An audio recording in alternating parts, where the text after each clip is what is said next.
Hello, everyone. Oh boy, what an episode we have to talk about today. Kelley Wentworth here with On the Edge. I have a great guest. I'm so excited. Someone that is coming all the way across the world to chat with me today. I was a huge fan of her on Australian Survivor.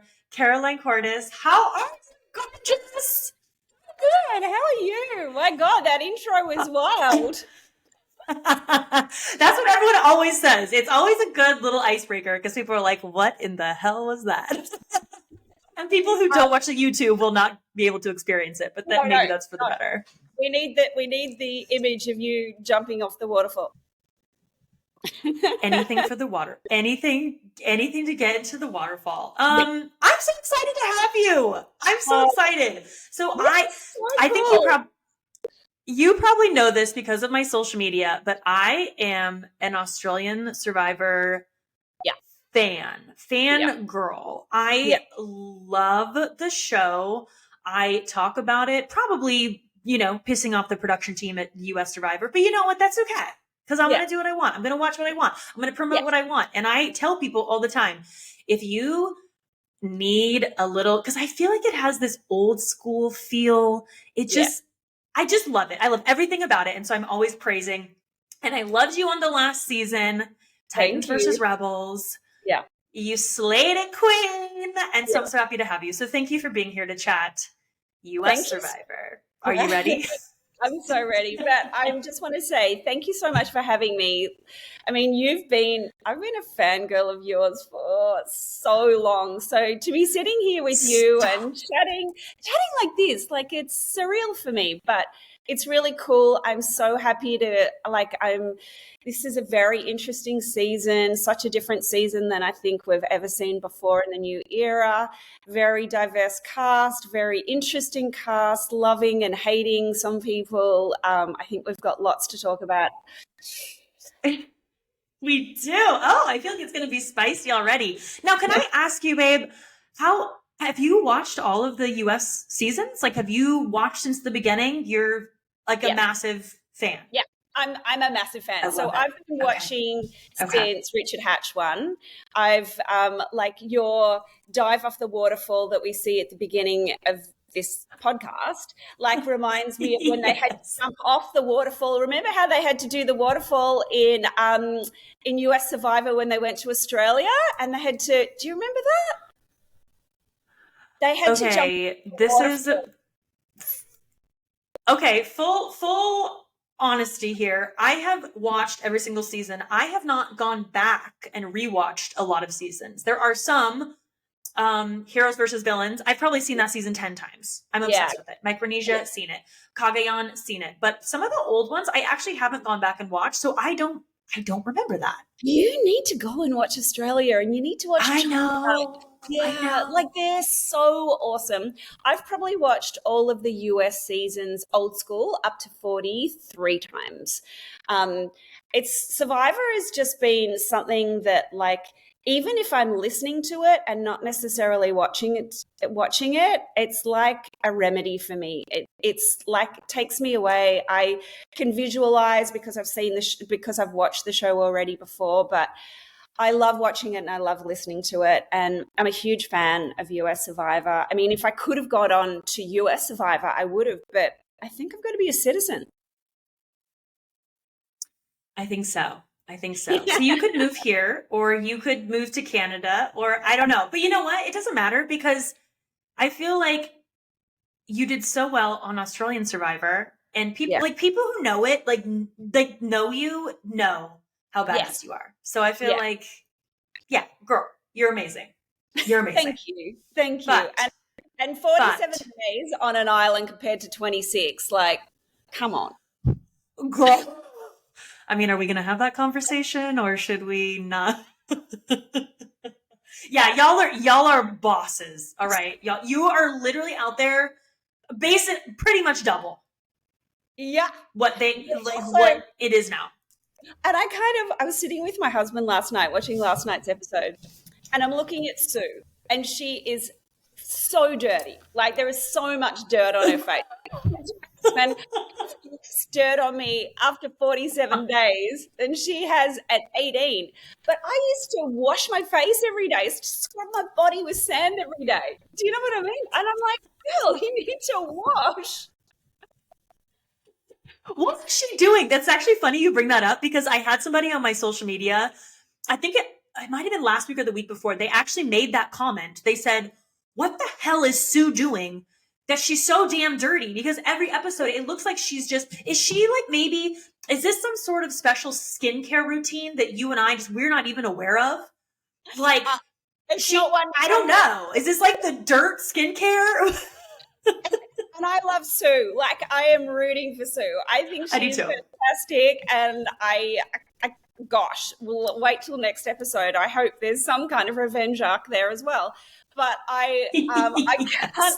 I can't quite get my head around why she's so dirty. Because I used to get up in the morning and like go down to the water, go down to the ocean, get some sand, and literally wash my face, wash my hands, wash my arms and legs, and like clean myself, all that shit off. So I'm quite perturbed that she's not doing that. It's almost like she's like sleeping in the dirt at night and then she just rolling with it. Literally rolling with it. They are sleeping in the dirt. Then when you saw them all wake up, they weren't sleeping on the bamboo. They were all on the dirt around the fire. And you could see Babe, that's what we do. But why? That's what we do. Bamboo? It's awful. I know. It's so uncomfortable. I got bruises from it from the Titans beach. But it was either that or the crabs, because we had huge crabs. And so we had to sleep on the bamboo. And so it was so uncomfortable, but I got used to it. Like, how bizarre is that?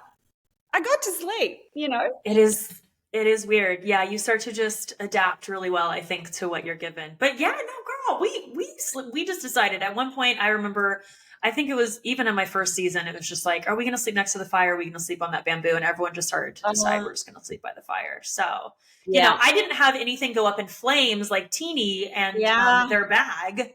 Yeah. But I feel like we should talk. We'll come back to Sue because there was some great content with Sue this episode versus Kyle.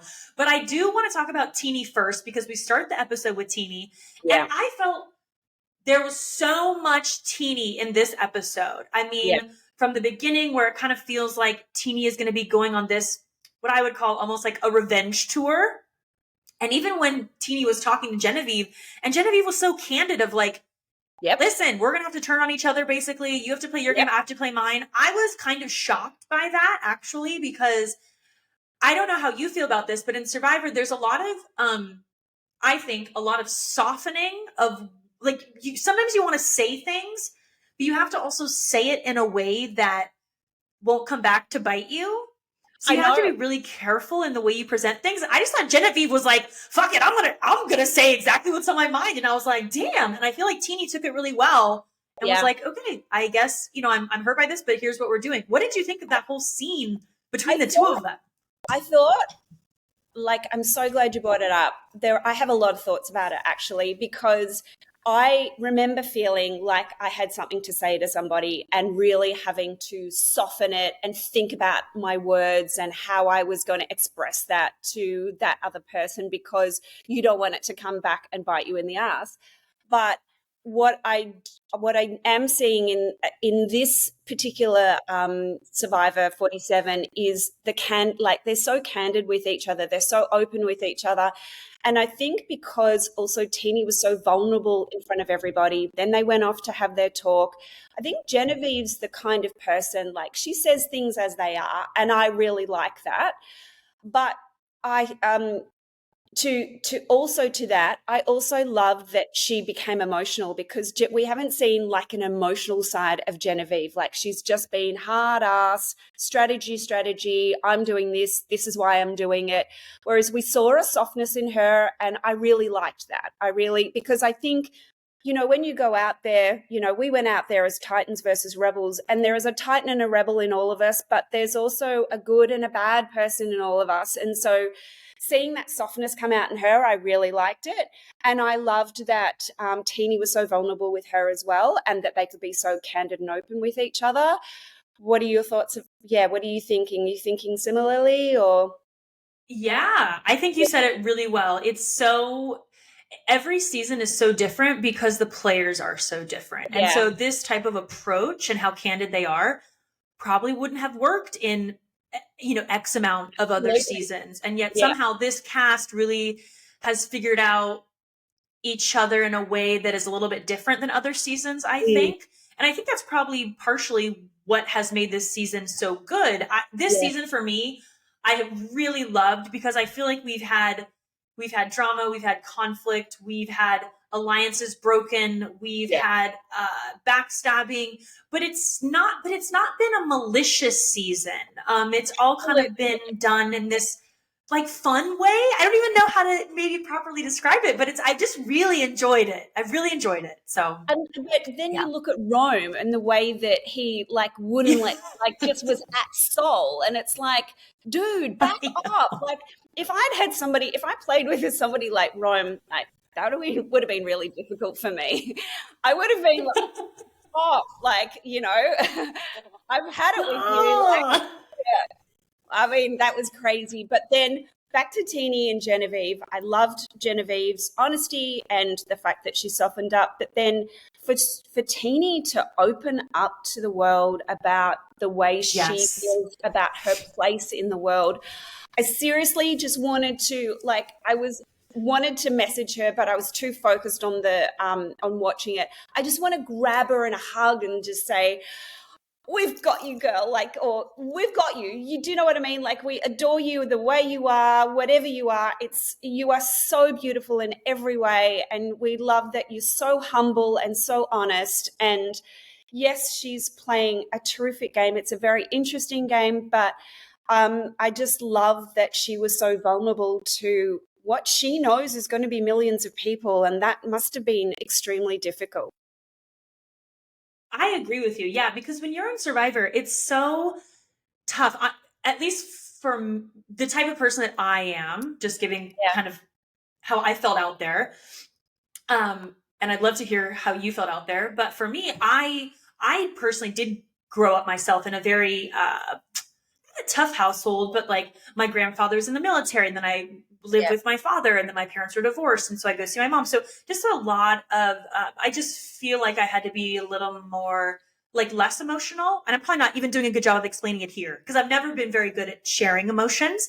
And so I feel like I was like that on Survivor as well, which is also what made it hard for me to connect with people, because I almost put a wall up and I try to just be very like strong and this sort of thing. And so to see someone like Teenie, like you're saying, be so vulnerable and willing to put it out there, especially just talking to a producer who you get to know the producers, but you are still strangers. Yeah. And so, because that to me felt like a conversation you'd be having with a close family member, a sibling, a close friend, where you're really like bearing your soul.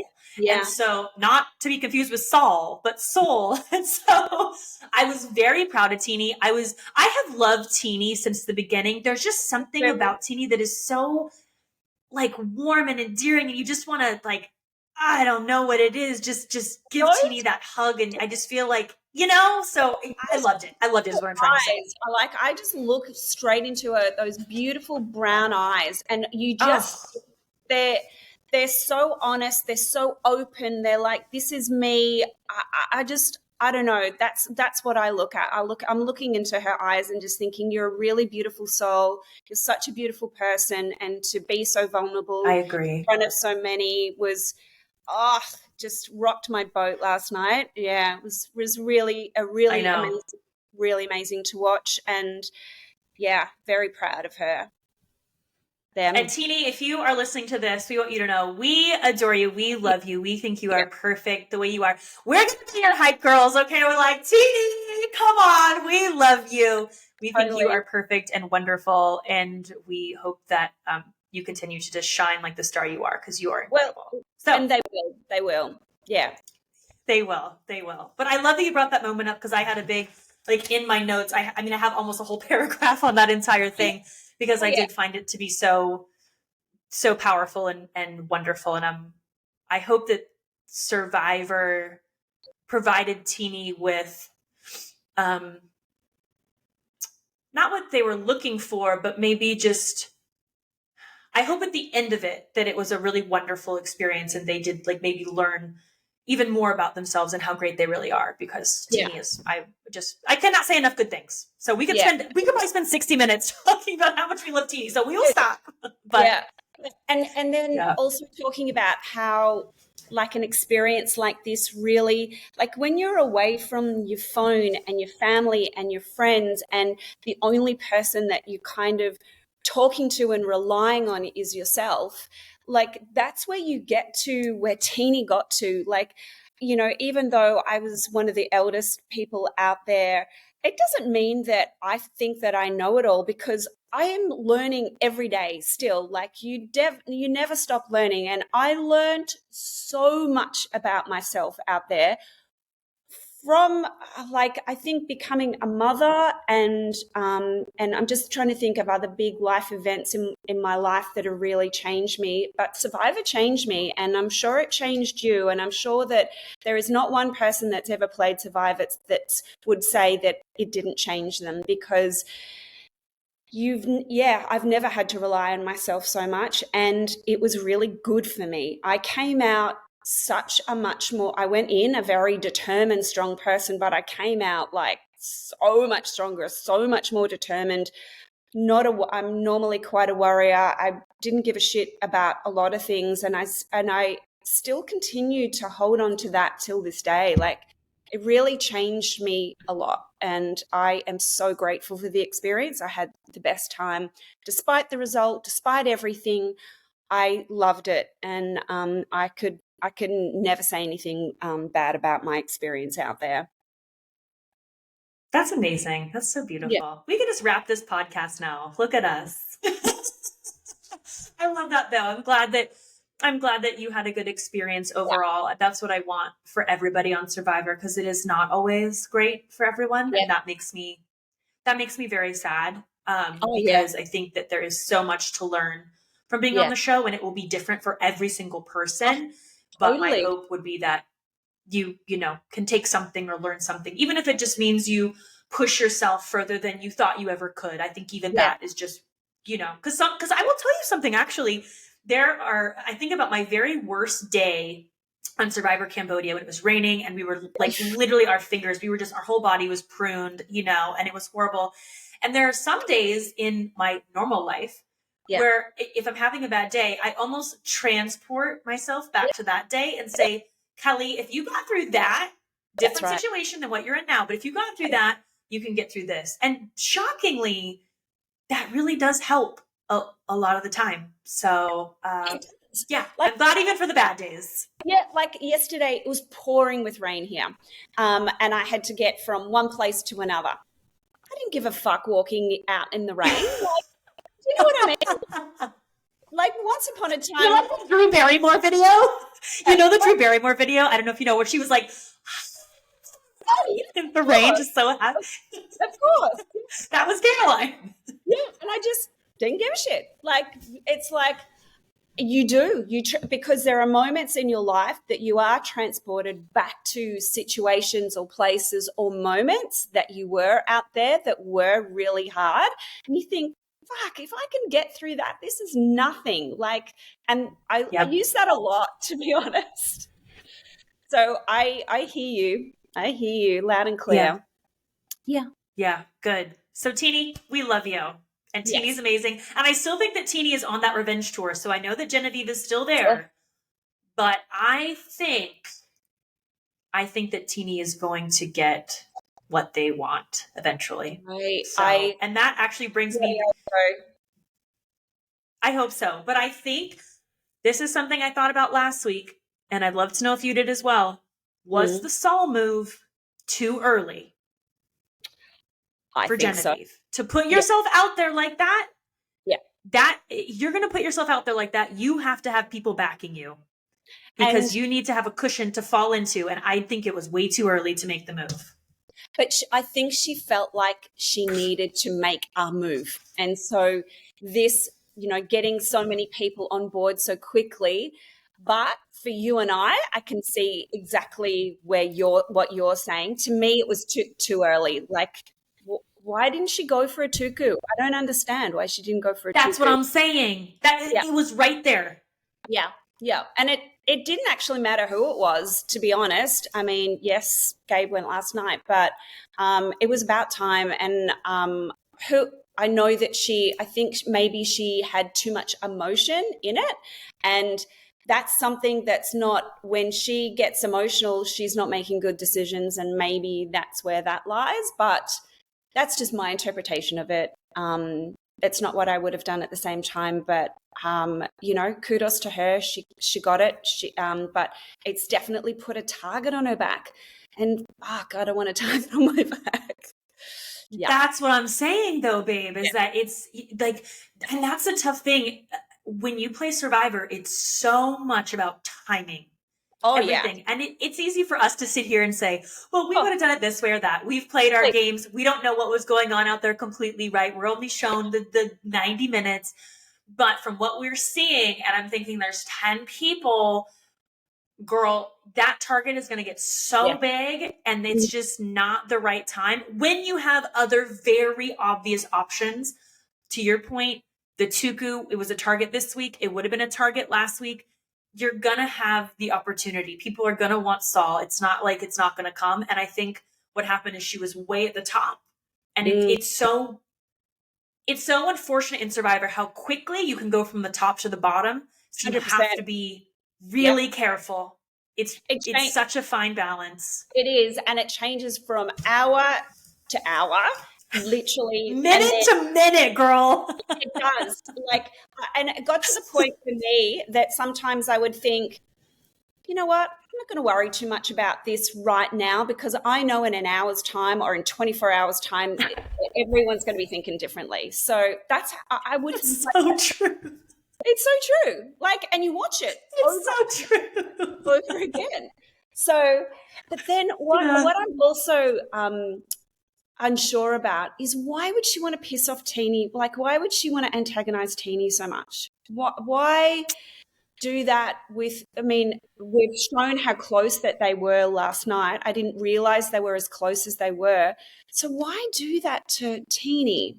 Yeah. That's my question. I agree with you. There's a lot of questions I have still that I think will come out eventually. Oh, yeah. Postseason or postgame. Yeah, why? Yeah, me too. I need to know all these things from Genevieve, because I do believe Genevieve is a good player. I'm not trying to say that she's not a good player. I think she's incredible. I'm just questioning. Yeah. Yeah, me too. Very, very strong player. I'm just questioning some of the decision making and the timing is all. Yeah. But I guess, in time, we'll see. But she definitely has a hole to dig herself out of now. So, we need to talk about another person, Andy. Okay, because I've got another, and I'm gonna read you some direct quotes if you don't mind. Okay, just so we can discuss these, because there were quite a few here. Loyal to the soil, a slithering snake, a smiling assassin, ice in my veins, making webs of alliances, a lethal player. I can't even read my own handwriting. I may have just made that last one up. But I write very quickly. It's just scratching. Wow. Now let me just say quickly, I have actually enjoyed watching Andy. Fascinating player. I don't sometimes even really know what to make of Andy, but I am enjoying watching Andy. However, do you think, okay, how would I put this? Do you think these are just things that Andy believes of himself, but does anyone else see it that way? Because I think the answer is no. Well, my note, which kind of answers the question. Uh-oh. Is he as smart as he thinks he is? I know he's saying all these things. I know he's I think we're but is he making any headway?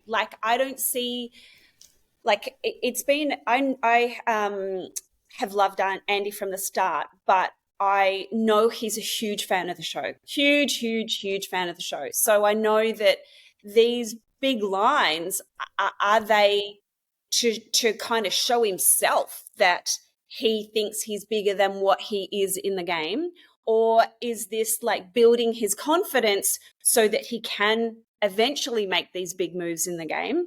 Or is this just him talking to the producers and getting these lines out?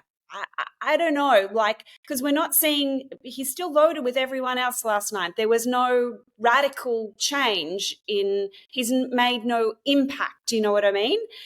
So, yeah, it's a really hard one. I mean, he's so interesting to watch. So, I mean, he's obviously a really gorgeous person and loves the game so much, but still, yeah, I want to see more from him. I want to see him blow shit up. Like, that's what I would really like him to do. Like, really stand up. And then yay, now he's kind of really here now, kind of thing, because he's saying all this stuff, but there's nothing of real substance really coming out. That's what they're showing us in the edit. Yeah. I agree. It's a tough one because I do think we could look at the Sierra vote a few weeks ago and say, well, did he drive that vote? I'm trying to remember. I guess we could credit him with that vote. But I think what I'm seeing is like maybe it's a production thing. We are seeing him have a lot of conversations with people, but I'm not seeing it as him driving the decisions. That's right. It's like, I just think like the way I say it, it's just another player just having conversations with every person, because that's what you do have to do on Survivor. That's right. But I'm not, but like when you look at him versus like a Genevieve, like Genevieve absolutely drove that Saul vote. That was like, that is how it was presented. That is how we saw it. That is how people perceived it. Yes. And then you look at Andy, I'm not getting that. No, me neither. So I'm just, I'm kind of confused. Yeah, it is a confusing edit in terms of that, because it's not clear. Like in terms of his edit, what are they preempting us? Is he going to be, like a final three and loser? I don't know. But it kind of feels like that, doesn't it? And because obviously I think he's there till the end for sure. Because I don't think they would show so much about him saying all this stuff. But look, Andy, come on, show us what you've got. Blow some shit up next week. We're ready. Yeah, we're ready. Like, yeah. And the world wants to see it. It's not just you and I. I know. Yeah, he does have a lot of support. Like, I think people like Andy. I think Rocky Start, really interesting the way he dug himself out of that. And I do think he did a really interesting stuff when he was on Gata and going with Sam and Sierra. I think there's some interesting stuff there. It's not quite how he is explaining himself. So I'm interested to see. I mean, we have this scene on the beach where he's trying to build an alliance with Sue, which I guess. And he seems so genuine. Like when he speaks to everyone, it's so heartfelt. And then you see these quotes that you've just read out, like these sound bites, like with the producers. It's like, so are you a Jekyll and Hyde, or do you really feel like you're establishing really great relationships with these people out there? So it's hard. Like, and I think like every player in Survivor, you go and talk to somebody and you think, yeah, I think I've really got them, but you actually never know. So, and then you watch it back and you're it's like, so true. I fucked up there. Yep. Yeah, you're like, oh, that's not what I thought. Oopsies. Yeah, it's he's an interesting one. I've enjoyed him, but I don't know how you can be again, I'm looking at the words he used, loyal to the soil while also having ice in my veins, or a web of alliances. I mean, I feel like a web of alliances, just if we're talking about that, I feel like every person has a web of alliances. And so interesting. Yeah, like the Tuku are obviously sticking together, but everyone else, like everyone seems to be communicating with everyone. Like, there's not, other than the Tuku, you are not 100% sure where everyone's like ride or dies are. I don't know. That's a good point. Yeah. That's a really good point. Yeah, because we've got, and this is actually a good kind of segue into this. We have this almost, this group of, let me see what I put as my note. Like these people who are kind of on the bottom, or, oh gosh, I have something in my eye. Am I okay? Yes, I am. Sam was basically trying to bring together like the people that don't have anyone, right? So it's like Andy, Rachel, Sam, and I guess Kyle was thrown in there. So obviously, like to your point and what you're saying, there are kind of a lot of people that, like Sam lost Sierra, and now Teeny's lost Saul. And it's very interesting this season in that sense, because you're kind of getting that Tuku 4 that was sticking together, minus I guess Kyle, and then Caroline, which wow, talk about ice in my veins. We'll get to her. Holy shit, was this like her like breakthrough episode? That. Okay, but oh my god, I know, me too. I was not expecting it, but to your point, we have these kind of outcasts or outsiders or people on the bottom, whatever you want to call them, that are almost, I hope, coming together. We haven't really had a kind of vote where it hasn't been really unanimous, so we'll see what happens, but it's shaking out very different, I think, than we maybe expected at the beginning of the merge. So I'm enjoying that, by the way. Yeah, I love that. Yeah. Okay, should we talk about the reward challenge and the reward at the sanctuary where good things happen? What a good time. But the reward, I've got to be honest with you. I hated it. It made me uncomfortable. I hated it too. Like, come on. Oh my God. It was actually, thank you. It was super boring. We need something in those instances to spice things up a little bit. And that there just wasn't. Like, I actually felt that the two boys were just sitting there like, and Rachel was just kind of sitting there listening. And I think she uses that all to her advantage because she's a smart person. But yeah, I didn't like it. It just wasn't an interesting part of the show at all last night. Let's be honest. Okay, so you're talking about when they were actually there at the sanctuary. Yeah. Yes. We're talking about things happen. Amazing. Yes, I was talking about the challenge, but the whole thing was boring. I wasn't a fan of it. So we'll finish with the sanctuary. I agree with you. It's like, okay, they get some food, they got the Oreo cake. I just think, like, for me, them going to the same place every time to get a reward, it's so not interesting. It's not interesting. No. There's no fun. I mean, it's just the same damn background. It's the same thing over and over. Would it be nice, for instance, if they had sent them like letters from loved ones or something like that, something to kind of make it a little bit more emotional, or kind of get the tears rolling, or I don't know, let's change it up just a little bit. But there's nothing. Nothing yet. I'm sure they will, because no more family visits. So I'm sure it will be coming. But just 3 people sitting there, eating wraps and some Oreo cake. I mean, okay. And then, Kyle, the only interesting thing is that the 3 of them together, you kind of see Kyle start to shift and say Gabe's name, which was like, oh, okay, that's an interesting opportunity. Yep. But then back at camp, you have everyone else saying, well, who are they saying? Because we know they're not going to be saying each other. And then Gabe saying, it's like, okay, Kyle's probably coming for me. So yeah. How did you know that? Yeah. Because we've got to come to each other at some point.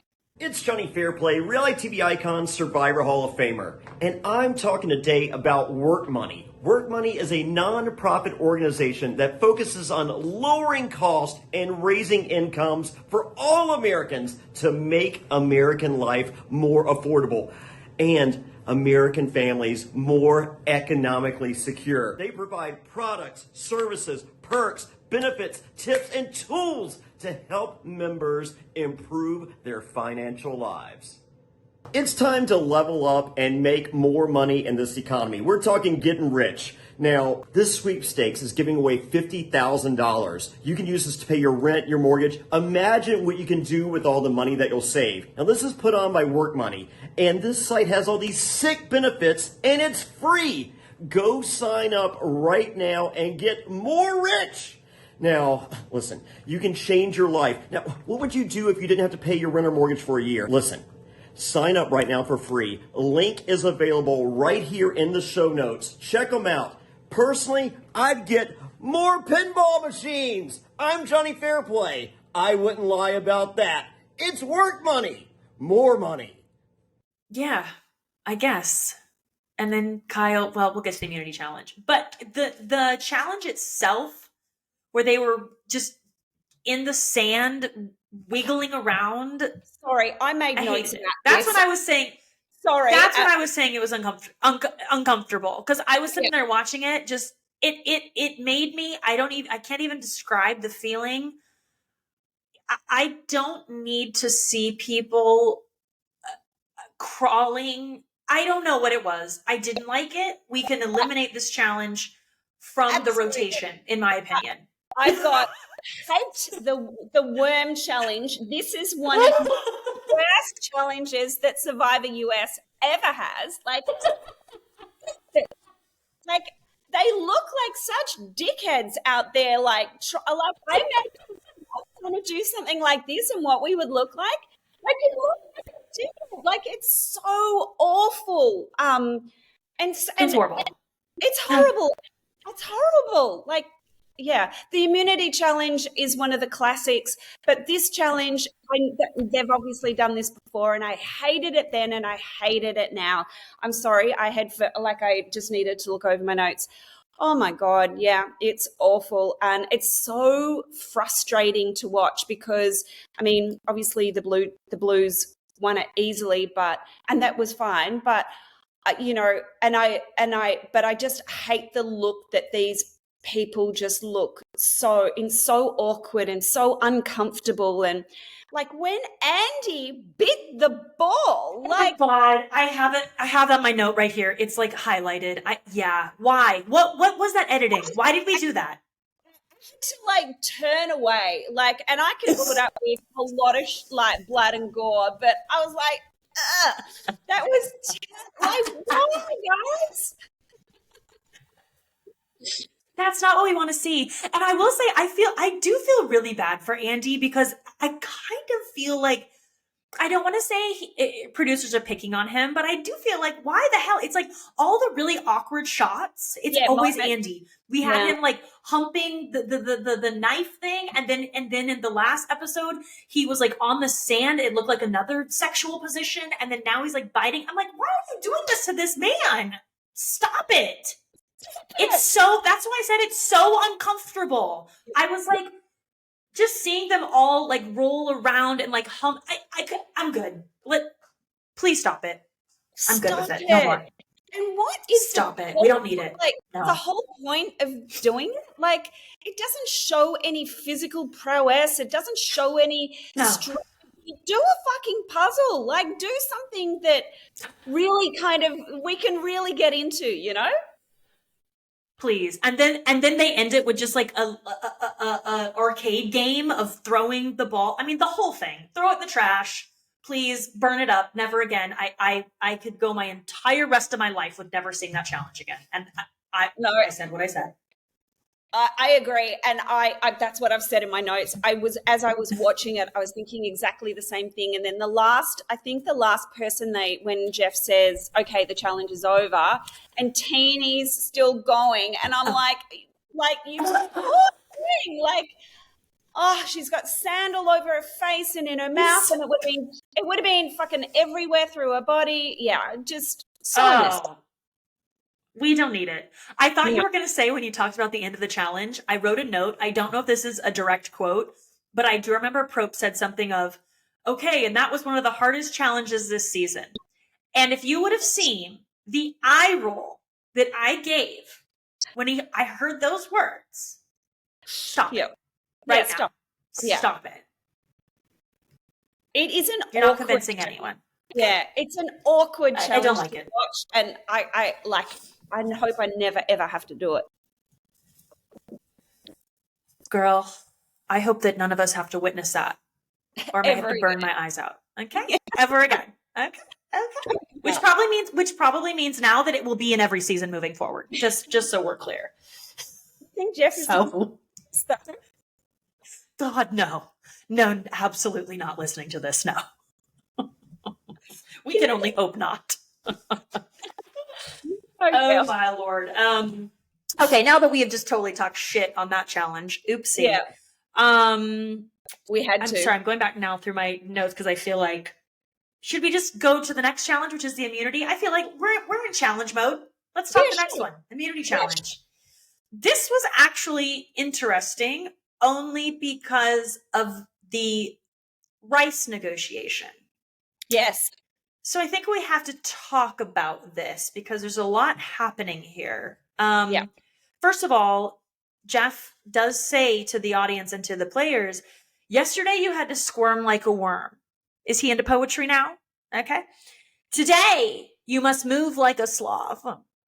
Stop it. Yes, stop Jeff? it. Stop it.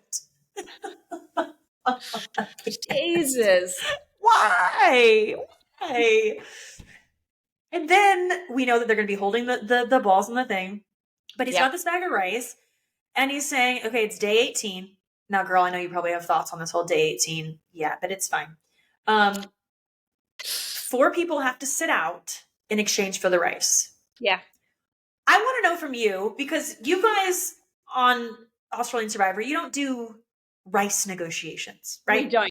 Nope. Okay. So does this make you feel a certain way, or you're like, it's fine? Yeah. Yeah. We're fine. What do you think about this? What do you think about rice negotiation? I'm really super glad that we don't have to do a rice negotiation. We get very little rice. Like it's not like, and we've got to make it last, and we've, like, if it all goes, then it all goes. But I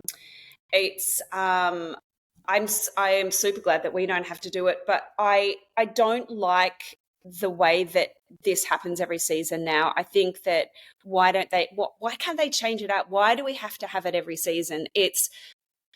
Are they not getting anything? Like, I don't know what they're actually getting, Kel. Do you know?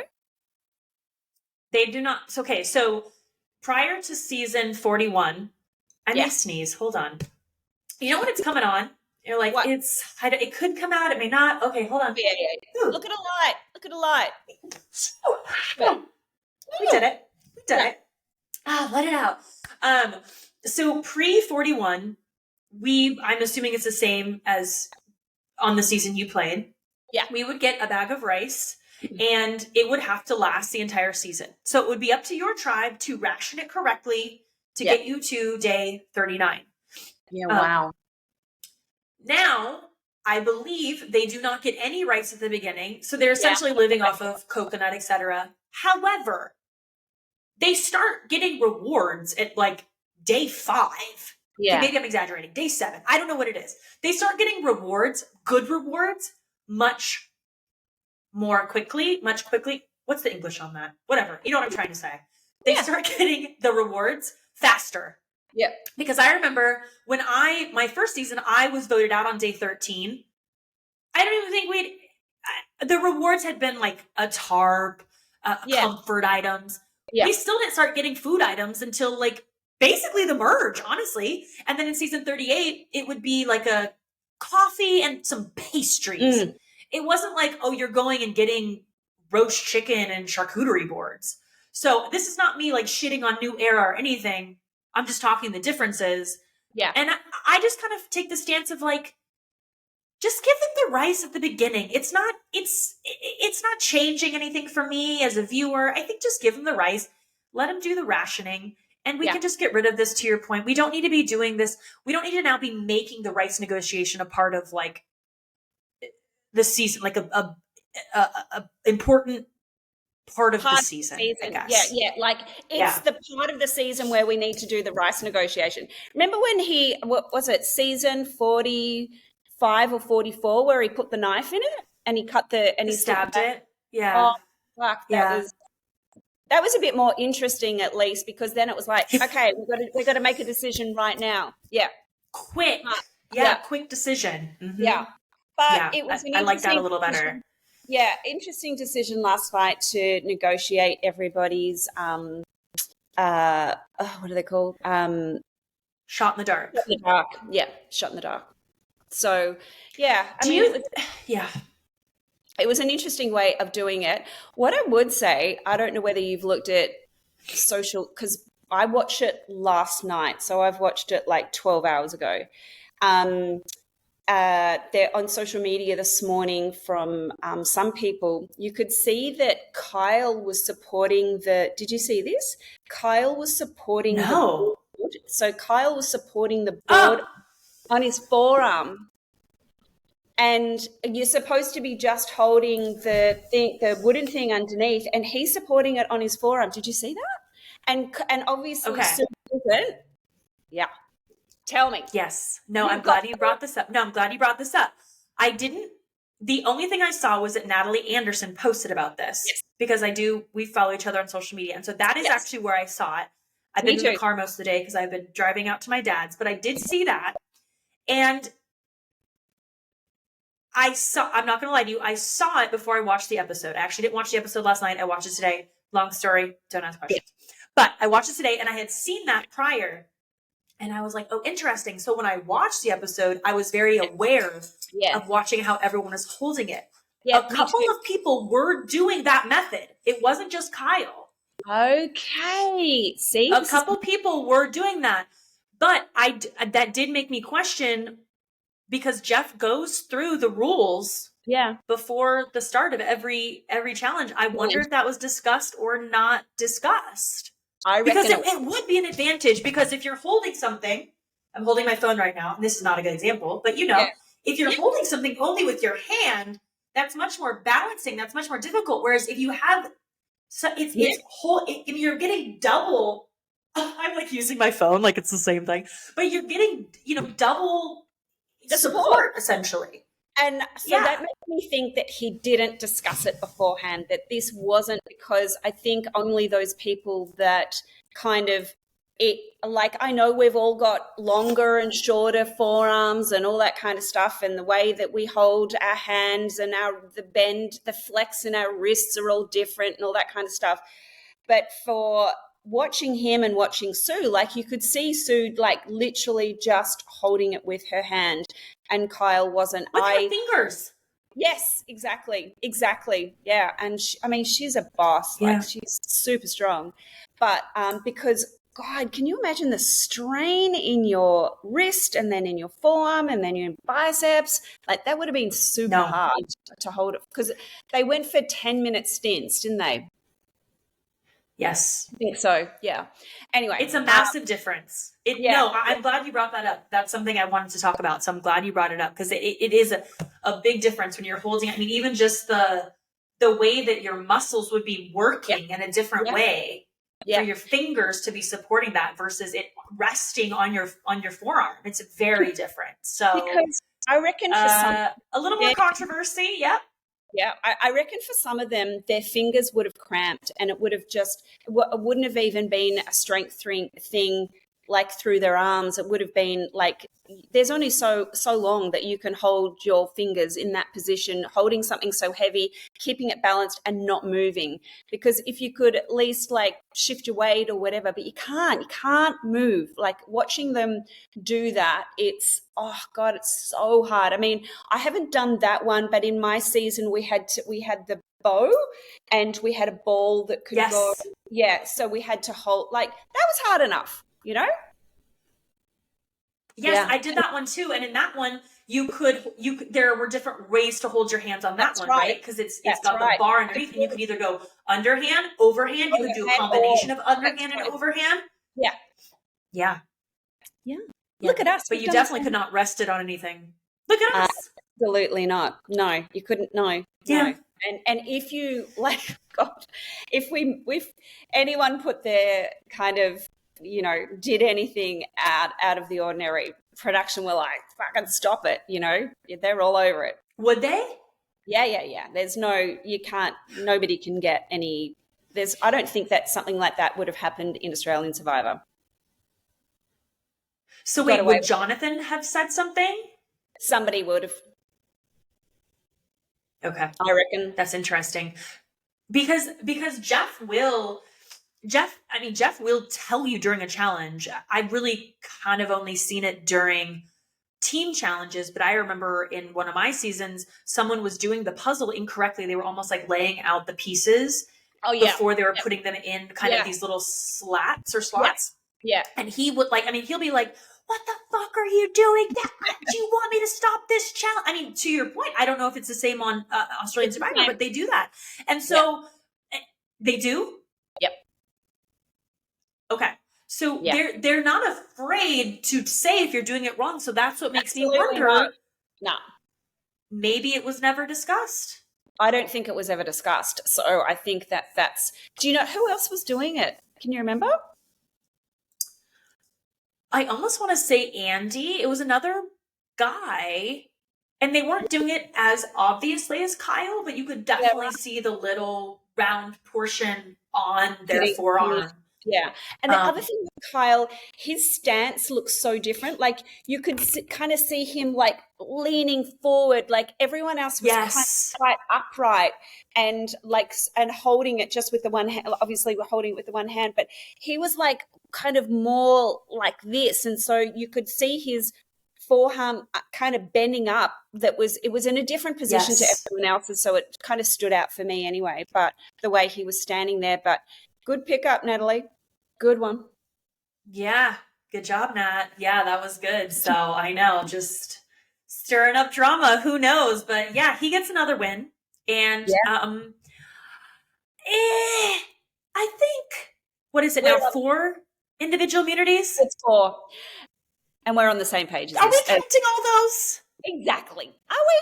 We can't really compare that to other people who have won 4 immunity challenges, like clearly against everybody. Are we so salty?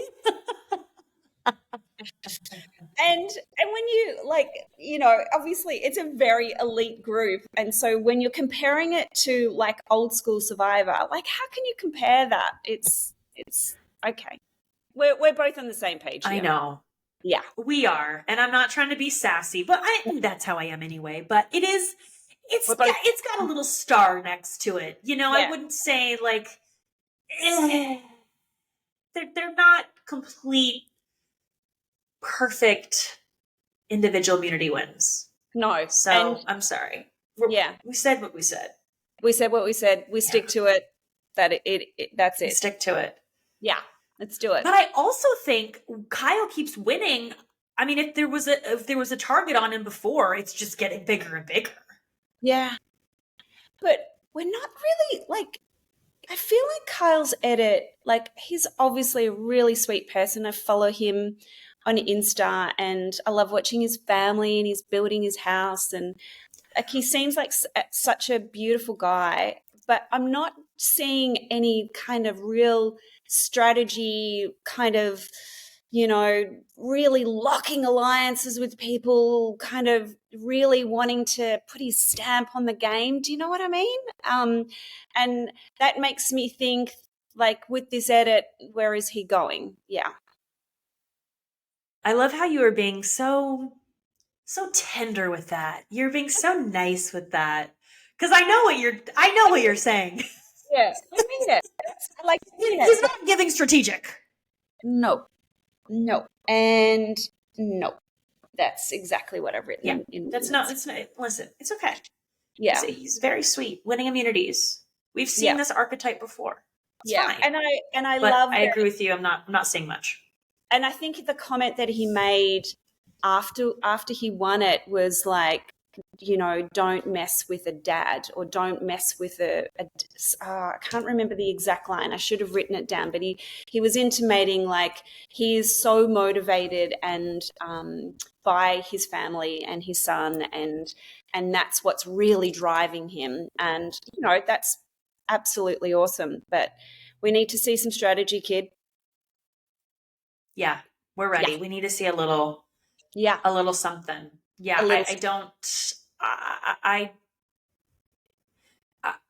I I don't see any world where he would win this season. No. Let's just put it that way. No. And no. That's not me being shaky. It's just the truth. No. Yeah. So we'll see if he wins. If he wins next week, I'll be honest. I'm kind of ready for someone else to win. Even the fact that it was down to Sue again, yay! I think Sue is incredible. But I'm ready. Like I'm ready for a Rachel individual win. I'm ready for a Teeny who, honestly, one of the immunities that Kyle won.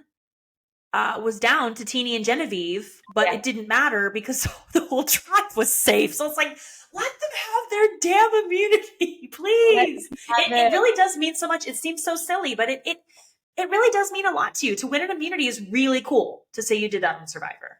Exactly. It's the one thing I did. I achieved a lot out there, but it was the one thing that I didn't. And I came like freaking this close to winning one against Kirby. And it was also a patience one. So we had a ball that came all the way down that had to go through different holes down 3 layers. It was so difficult. It took a long time.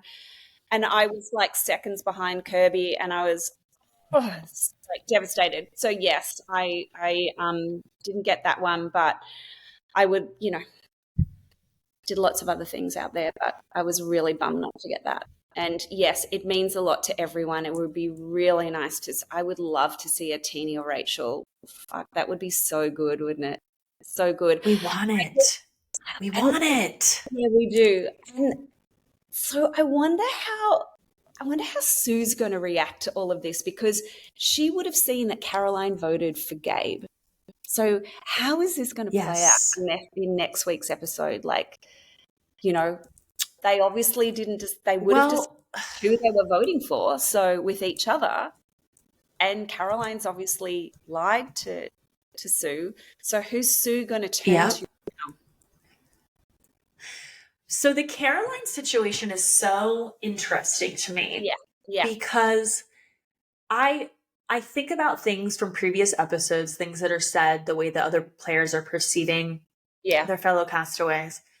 And when Caroline did that, it just brought me back to episode 2 or 3 when Gabe said, Sue and Caroline are my wounded birds. Yeah. And they're basically doing nothing. And and I thought, what a fun ending. Not that Caroline knew he was saying that, but what a fun ending that she so poignant. Voted him out. And he thought she wasn't doing anything. Oh, and also we have to talk about Sue and Kyle. I don't want to jump ahead, but it's making me think of how what is Kyle calling Caroline and Sue? Not Dumb and Dumber. Tweedledum and Tweedledee. Gosh, Tweedledum and Tweedledee. So it's also just so funny that like everyone is kind of seeing these two people as not doing anything, and then Caroline just comes in and she's the one who's the silent assassin. And I am curious how Sue is going to take this. I know. Like, now that she's seen the episode, is that what you mean? Oh no, I meant on the island. I was just saying with the wounded birds and the Tweedledee and Tweedledum or whatever they're calling. It's just funny that knows. Caroline is like, it's funny that Sue knows, and it's great that Caroline is not that. Yeah. Oh, right? Like that's how other people are perceiving Sue and Caroline, but that's clearly not what Caroline is doing. And maybe is this the start of something for Caroline? It's awfully late in the season, but she has kind of been a silent assassin. And she's a really good player. Yeah, I think she's been thinking about things really strategically the whole time. Like, they didn't give her a whole lot of airtime the first couple of episodes, and then they started giving her a little bit more. But each time I think we hear from her, like, she's thinking about things deeply. She's thinking about things in, like, not just for herself, but a holistic version as well. I really like the way that she's been thinking, and far out. If she could rise up and, give us a blindside next week, that'd be intense. Imagine if she got out Sue. God. Imagine with her idol. Can you imagine? with her idol. We can't forget that Sue has an idol and Rachel has an idol. What's happening with these? I know. We need an idol play. I heard Gabe interviewed this morning, and apparently he never knew that she had it out there. What, even with the red paint? Even with the red paint. She didn't tell a soul. She didn't tell anyone. She didn't tell a soul. Listen. She didn't tell a soul. And no, I love that. I will die on that hill. I always think that's I think keep that stuff to yourself, because the more people know, the more that it potentially loses power. So I'm proud of her for that. Yeah, I'm super proud of her for that, because it's a really hard secret to keep. And but also to keep it from your number one, like to keep it from Gabe. Like balls to you. That's fantastic. So fantastic. Apparently she made a promise to her daughter. Her daughter said, if you find an idol, do not tell anyone. And she didn't. But that's amazing. It is amazing. Yeah, it is amazing. Anyway, but yeah, I mean, yeah, because it's going to be interesting, the dynamics between Sue and Caroline next week. I agree with you. I think that Sue will let it go. I'm more curious. I don't think you don't.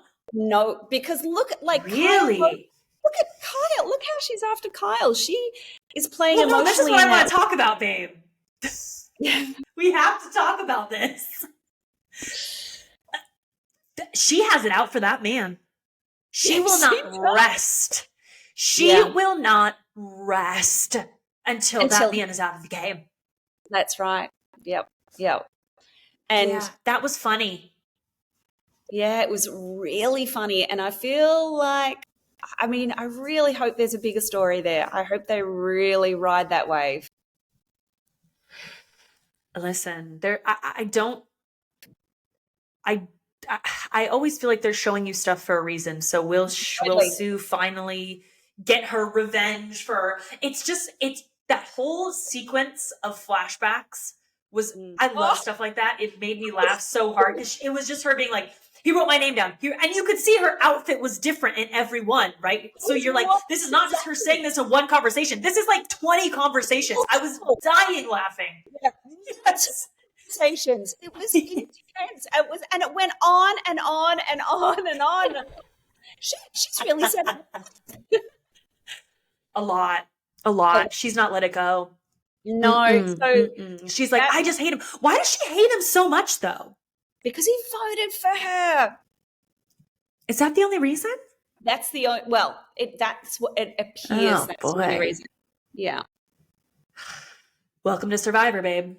Yeah, I know. It's a dark place out there. But anyway, so it'll be very interesting to see whether she wants to get revenge on Kyle, or whether she's, is she going to get Kyle and then Caroline, or is she going to make amends with Caroline? Because Caroline's going to have to explain herself. She is. Do you think she goes with Andy and his crew then?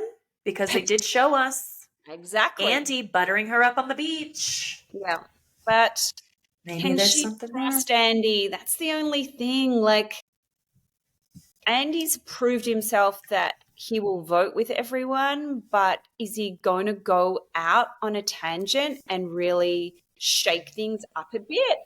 I don't know. Yeah.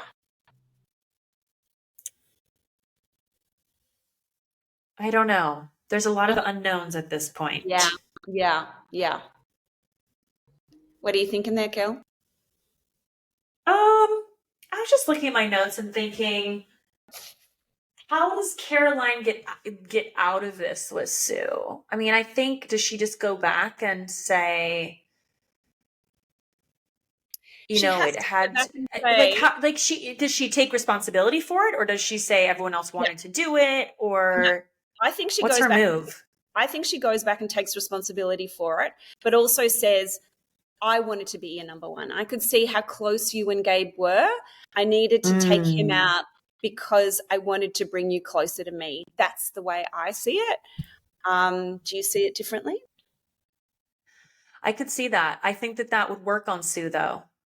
Yeah. I think that explanation would Resonate. be fine with her. Yeah. Yeah. Yeah, I think so too. Yeah, that's an interesting thought.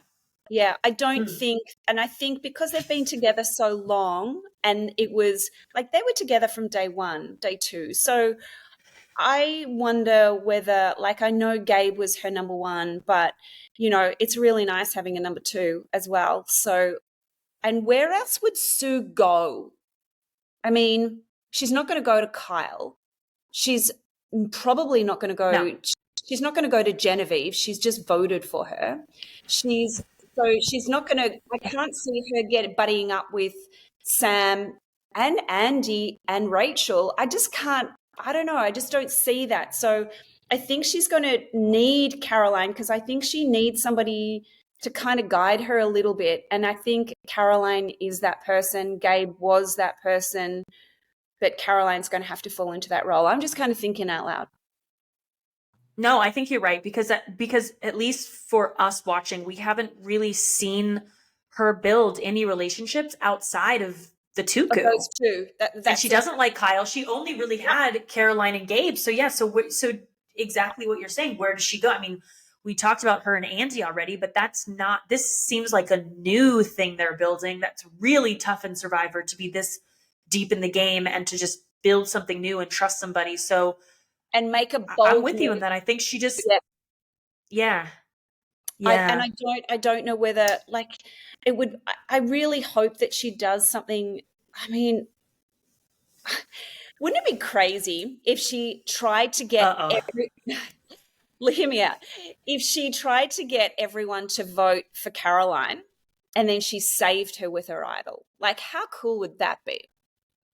It would be. I don't see any situation with that happening. No offense to Sue. Well, no. I just don't. I don't see it. Yeah, I just thinking outside the box. It's a fun because thought. Caroline's because voted against really her, fun. Yeah, she's going to have to get back in. They're going to have to get back in each other's good graces. I always thought. Sorry. That's true. Sorry. No, I think we were overlapped a little there. Yeah, sorry, I think there's a little lag. Am I back? Yes, you're back. What did you say? Good. Oh, I was saying I always thought it would be fun to, if you had an idol, to get everyone to write your name down, and then you play it on yourself. So same concept as what you're saying, whether it's an ally or you. Be like, oh, we should just vote them, and then be like, gotcha. Yeah. Great TV moment. So good. So good. And it would be nice to think that that Sue would be thinking outside the box a bit like that. Like, you know, but I kind of figure with these new era survivors that they're playing the idol for themselves. They're not playing it for somebody else. Yeah, which I'm fine with, but yeah, I would like, when people have idols, I always enjoy a fun TV moment. At least I think obviously production wants the same thing. So I'm hoping we get something good. Rachel is a great player, so I'm hoping she does something really good with hers, which I think she will. And I want Teeny, I want Teeny to, like, I had her kind of, is Teeny going to kind of make her, you know, she's going to rise from the ashes like a backpack and, you know, really kind of avenge Sol in a big, big way. I mean, is she going to bite back on Genevieve and fucking blow her out of the water? Who knows? Like, interesting. I hope so. I hope so. I think with still more to come. Genevieve has a big target now, so I think that the days are numbered. Yeah. Hard to take the target off her back. Like, unless she takes like a full back seat, then it's going to be really, really difficult. And I think she's a type of personality that won't want to take a full back seat she still wants to be involved in that strategic play that's important to her. I agree with you. Yeah, I think it's going to be tough. Do you think that they made the right choice? It was either Genevieve or Gabe. Yeah. Now we could say this could be a different outcome for every person, but overall, for the people voting, was it the right choice at this point in time to take out Gabe over Genevieve? I think so. I was really glad. I think it was really too. out of the Tukus, I think he was the best one to go. He's obviously the most strategic out of all of them. He was probably the next person that was potentially likely to win an immunity challenge. But I just think in terms of strategy and his social game, like he said that, and he would have had conversations with everybody. So I think he was the right move. Yeah. We agree. Yeah, I think so too. Yeah. Yeah, I do. And I think a couple people were saying like, oh, well, I know Kyle was saying, well, if I leave him in, then that's a target that's bigger than me. But I think you could say the same about Genevieve, which I was trying to look and say, because I can't remember something Rachel was saying that my notes are so scribbly, that Rachel wanted Genevieve, but Gabe would remain a target. I think either way, I think that both of them are targets. So it's like, get rid of Gabe, break up Tuku a little bit, free that up a bit. You still got Genevieve as a target. You still have, I'm thinking from Rachel's perspective because I love her. Yes. You've still got Kyle as a target. I think really good position there for a lot of people, actually. Yeah. So, I'm with you. I think Gabe was the right move. Yeah, I think Gabe was the right move. Yeah. It's I think that's a really good decision. So, who's your winner pick? Yes, I have been. You actually don't have to answer that question. Like, I will, girl. I will. No, I have been Team Rachel for quite some time now. I also love Teeny, but I feel like a Rachel Lamont win would just be so badass. So I'm sticking with Rachel. What about you? Yeah, I'm exactly the same. Are you? Yeah, 100%. I have been on the Rachel train for a long time. She has just played quietly, very, like that move when she played her shot in the dark to see what everyone's reaction was going to be, knowing that she had an idol in her pocket. Like that was genius. It was so good. It was so clever. It was so subtle. And I can't wait to see that moment when she plays that idol and nobody's got a fucking idea that she even had it and that she's even playing this amazing game in the background behind everyone. I can't wait to see that moment. And the moment it's obviously going to come. Maybe that's why they're doing it over 2 freaking episodes. Like, why are they doing Oh, girl, don't get me started on that. Don't get me started on that. Mm-hmm. Like, hello? Why are we doing that? So we knew that. So I had on my calendar that the finale was December 11th, and I was like, cool, awesome. And then they come out, Jeff Probst. Oh, actually, wait a second, everybody. Yeah. Wait a hot minute here. Slow down because we're going to be doing a 2-night finale across basically the 11th and the 18th. I know, over 2. Are you kidding me? Yeah. But why are we doing that? Christmas, it's so bizarre, isn't it? It's ridiculous. Yeah. It's ridiculous. Why would you even do it over 2 weeks? Why wouldn't you do it even over consecutive days or something like that? That's what I'm saying. I agree with you. Mm. Yeah. Because it's like, okay, usually a finale is 3 hours, I think.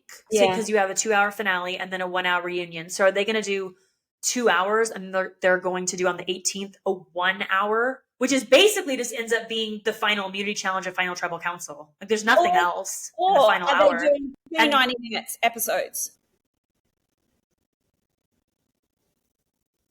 Oh, you're right. So instead of the 3, oh my God. Okay. No. I know. I'm not into it. That's what I think. Like literally, we're going to be hanging off a cliff. Yeah. On the waiting. They're like, it's our show. Deal with it. You'll still be here. Yeah. 100%. Yes, we will. We'll be there. Like, but it's a week here. Christmas as well. We're watching Christmas movies that week. I know. We're going to be, that's the thing. 18th is way too close to Christmas. I'm not a fan of it, but it's okay. Whatever. I hope it's good because if it's not, that's going to be a massive letdown and that will just be very annoying. But I hope it's on a freaking knife's edge and that all this build up has not been for nothing, I agree with you. It better be a really good fire making challenge. You know what I'm saying? I love a good fire making. On that note, I feel like we should end it on that note. So I'm not, because because otherwise I'm going to go down this rabbit hole of negativity and I'm not going to do it. You want to end on a positive note. No, we are always going to end on a positive note. But, I think when I did my fire challenge, like people underestimated me. I had been practicing making fire at home for months before. And I didn't make fire out on the island because you know how people like to take their roles and there's always somebody or two people that like to do the fire. And so it's like, you know what, you do you. That's okay. I can bide my time. And if I need it, it'll be there. I've got that skill. So luckily it came in handy.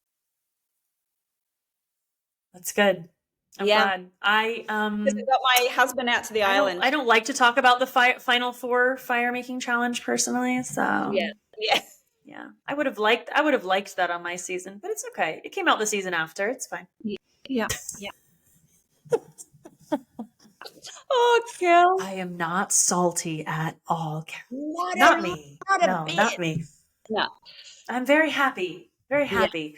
Yeah. But this was so much fun. You're so fun, babe. I'm so glad that we were able to connect. I'm glad that you're watching, that you've been a fan forever. What in the heck?